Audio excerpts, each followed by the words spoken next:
focused on tackling food insecurity and food hardship in the District of Columbia in areas where there's a provenance of food deserts. In this case, we're focused today on looking at wards 7 and 8, where local residents don't know exactly where to gain adequate transportation to get access to a supermarket that'll have affordable and nutritious ingredients. As a result of facing food insecurity, families don't necessarily know when they're going to get access to their next meal.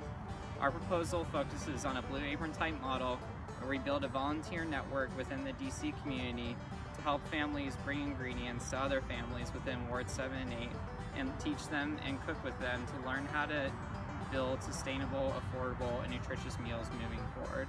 This will prevent local organizations that are working with us in building this type of model from having to dish out meals on a recurring basis. And therefore, families will be able to have affordable, sustainable, nutritious recipes that they can leverage on a daily basis moving forward in their lives.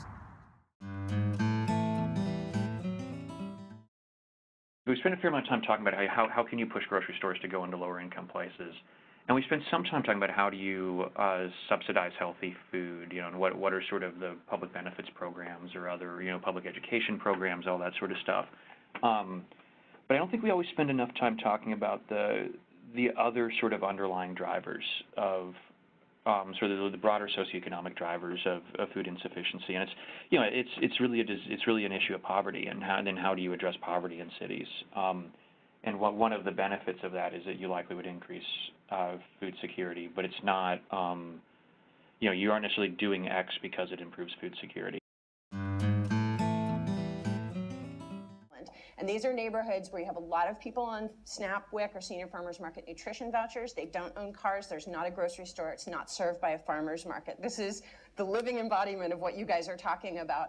If you build it, they will come. No, you have to bring it to where they are. One of the experiences that we have on the mobile market, which was recently brought up to me in a policy discussion here in DC, is that we have, even though we are tiny by comparison to the DC farmers markets, which are huge and really popular, because we're in the neighborhoods where people are living and working, because we put ourselves in their way, they use their SNAP benefits with us in a disproportionate amount than they do in farmers markets across the city and across the country. And it has everything to do with the fact that we are there, and that poor people are 10 times as likely to have an amputation from diabetes than a wealthy person who has diabetes. And that is often posited as, well, that's a problem with the healthcare system, right? There's inadequate healthcare. No, it's a problem with the food system. Poor people are 2 times as likely to be obese than wealthier people because poor people don't have access to actual food. Now, our entire country has a food problem. 2/3 of us are overweight, more than a third are obese. But the poor, low-income people that we're serving in Arcadia's mobile markets don't have a choice. They can't choose to eat healthy food because it's simply not available to them.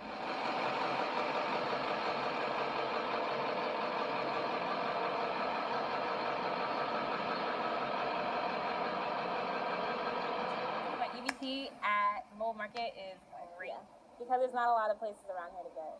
Exactly. People out here, that really can't afford fresh food, and that's a really good thing, because most of them use EBT.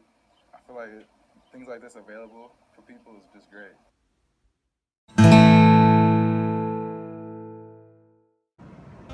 Alrighty, Kai, so tell me about yourself and your involvement with issues within the community around food insecurity and food hardship.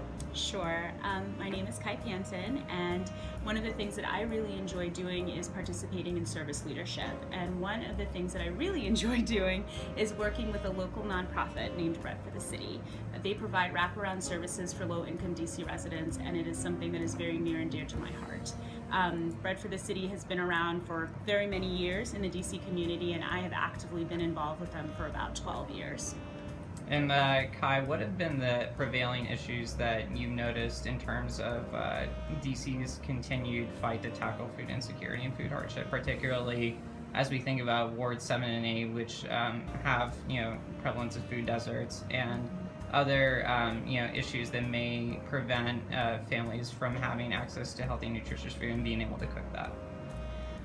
That's a great question, Danny. I think it is a really multi-layered answer, hopefully, that I can share with you today.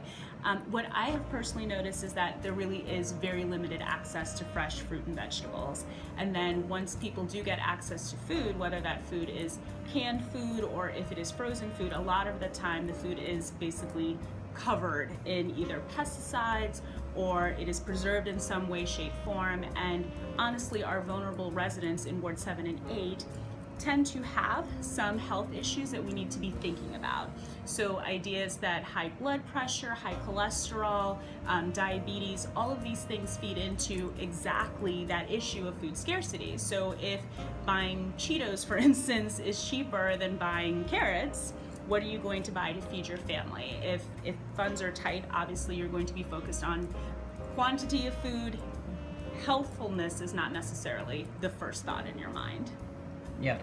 And in terms of, things that you could see a program or various programs within the community benefiting from, such as Bread for the City, we are thinking of an idea where we would incorporate this component of sustainability to existing, models within DC. And this would entail working with these communities and leveraging their resources to provide, not only provide healthy, nutritious, and affordable food that is tasty, like to those that would benefit from this program, but also incorporate, a teaching component to this. So establishing a volunteer network within the DC community where, not only the volunteers, but the families are working together to figure out what food preferences are, prevalent within the community, and how do you teach residents how to cook those meals, and how do volunteers themselves learn from this process? I think a program like that would be amazing for the simple fact that people want to feel that they are in control of their destinies, right? Whether it's what they're putting in their mouths or the type of job that they're going to select and things that they're going to do with their time. So being able to get the appropriate skills to cook something that is healthy and nutritious versus buying something or getting something donated to you that is not necessarily as healthful, that is an amazing prospect to me. And I think that organizations like Bread for the City, I can also think of a couple of other DC organizations, would be overjoyed to really partner on something like this, because people do need specific skills to learn how to make healthful meals. I'm thinking about myself, and a program such as Blue Apron or another program that sends you items and you pull them together, you have a model with that, right? There's a recipe, you know what you're supposed to do, they're sending you the appropriate quantities of whatever it is you need to cook, and it's a way to bring people together. That social network component is very important to that, but also letting people help themselves. And I think that that's really important to look at when establishing any kind of program. So I think this is an amazing prospect.